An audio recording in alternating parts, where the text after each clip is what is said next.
I'm Steve Wohlenhaus. This is Anatomy of Success, and this week, to be successful, 5 things don't make people any more authentic. Let's get started.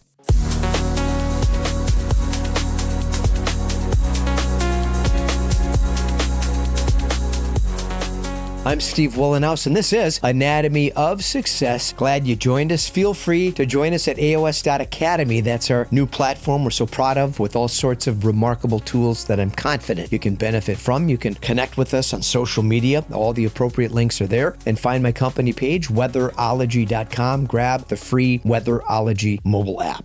A few years ago, I posted a video on LinkedIn. In traditional form, it was positive and filled with plenty of encouragement. One gentleman remarked, "I love your videos, but haven't seen much vulnerability in them. I would love to hear about your trials and tribulations," he said. "I would love to learn more about your sorrows." You know, for some reason, we have gravitated in the direction of relishing in other people's trauma. Many people believe we aren't authentic unless we dump our emotions on the table and commiserate about our endless struggles. Part of life is being strong and learning to cope with adversity. When you do, people accuse you of stuffing your emotions or not being transparent enough. No, maybe I just refuse to wallow in self-pity and liberate myself from the need to be anchored to unpleasant thoughts, emotions that serve no practical purpose. Want a strong mindset? Learn to defeat the temptation to ruminate constantly about misfortunate situations and push forward positively. I realize sharing struggles makes us relatable, but does it inspire people to be extraordinary and provide them with an example of emulating?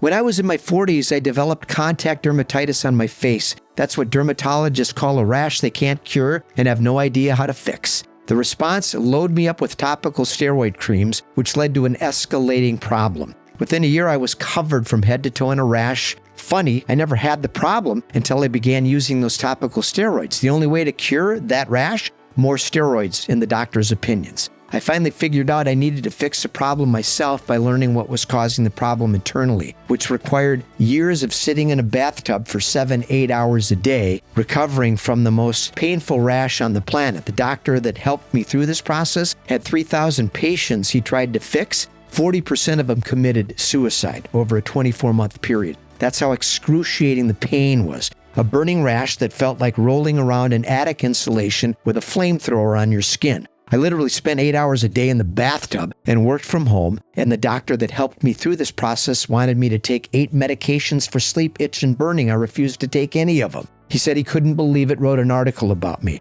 I'm not here to pontificate about my strength and mental fortitude, but let's face it, folks, does sharing that story make you feel a bit better? Maybe it does. But I don't feel the need to share those stories, and there's many others like that have helped me become the person that I am. The message I'm trying to send is I embrace my pain, I learn from it, and I process it in a way that helps me apply it in life in a favorable fashion that allows me to generate momentum, positive progress, and move through those things, helping other people, which ironically is a great way to work through your painful situations by giving to other people instead of lamenting about your own problems all the time.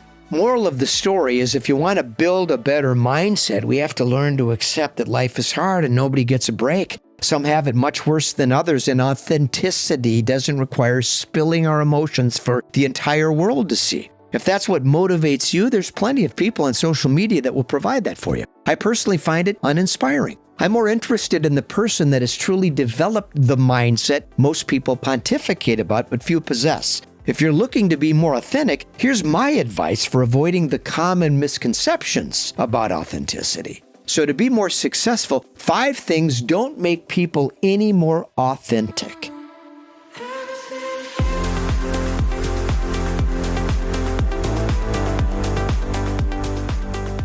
Non-judgmental. Like it or not, when we divulge every detail of our lives in public, people pass judgment. For the person that shares intimate details about their personal life, they are often publicly praised and privately ridiculed. People laugh at them. The public performance of support may feel good, but it's often riddled with judgment. We can be honest about our journey without subjecting ourselves to the unnecessary ridicule that coincides with complete transparency. Being authentic requires defeating this human tendency and offering people a safe space to truly share their experiences without judgment. And that requires genuine friendships and relationships.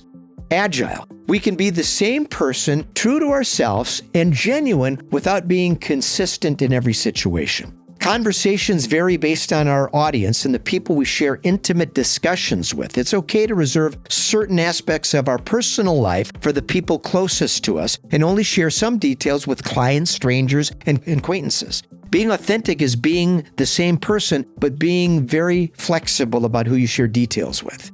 Selective. Being authentic doesn't require revealing every detail about ourselves. To be a healthy person, we need to have boundaries. Some things are sacred and don't need to be shared. There's also plenty of people capitalizing on this trend of pouring their trauma onto the world to extract personal benefit. That's not authentic, that's manipulative. Being vulnerable is one thing, oversharing is another. And there's plenty of people oversharing on social media. Don't confuse being selective with not being authentic. It's wise to be guarded about some details that we share publicly.